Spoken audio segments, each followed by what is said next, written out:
guys, I am back for another hotel room tour. We are visiting Chicago, so we are staying at the Four Seasons Chicago Hotel. So I want to show you around our little room. Basically, this is what it looks like when you walk in. You have a little hallway. First, we'll go into the closet. So it's a pretty spacious closet.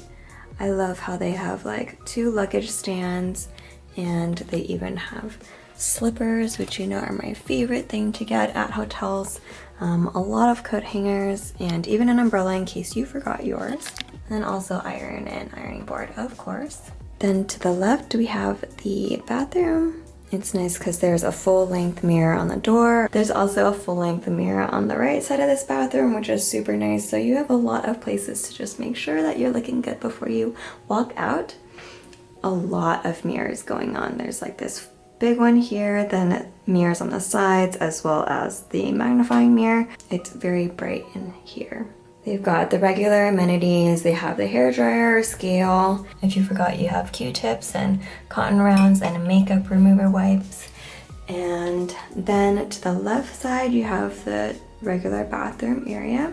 So it opens up pretty nicely to this bathtub area. It's like a full shower, but also a tub as well. So really excited to possibly take a bath here. You have the toilet here and then the sink over here.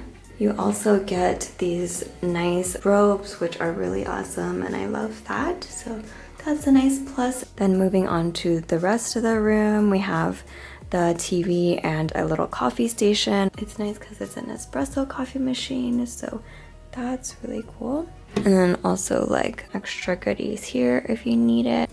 Some drawer space.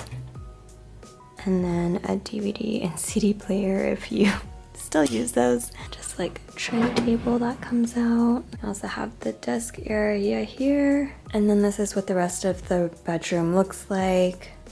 Going on to the window, our view, I don't know, in my opinion, is quite nice. I actually like this lake view. Yeah, it's very open and spacious. Love that you can see the buildings. And then right next to the window, you have like these cushions as well, so you can kind of just absorb the view while sitting next to the window or like read a book or something like that. So I think that's a really nice way to enjoy the view. That is pretty much it for this room tour. I hope you enjoyed it, and I hope you got a good look at what a room at this hotel looks like. I'll leave the link to the hotel down below. This video is not sponsored though. I hope you enjoyed this video. Please give it a like if it helped you, and I hope to see you in the next one. Thank you so much for watching. Bye.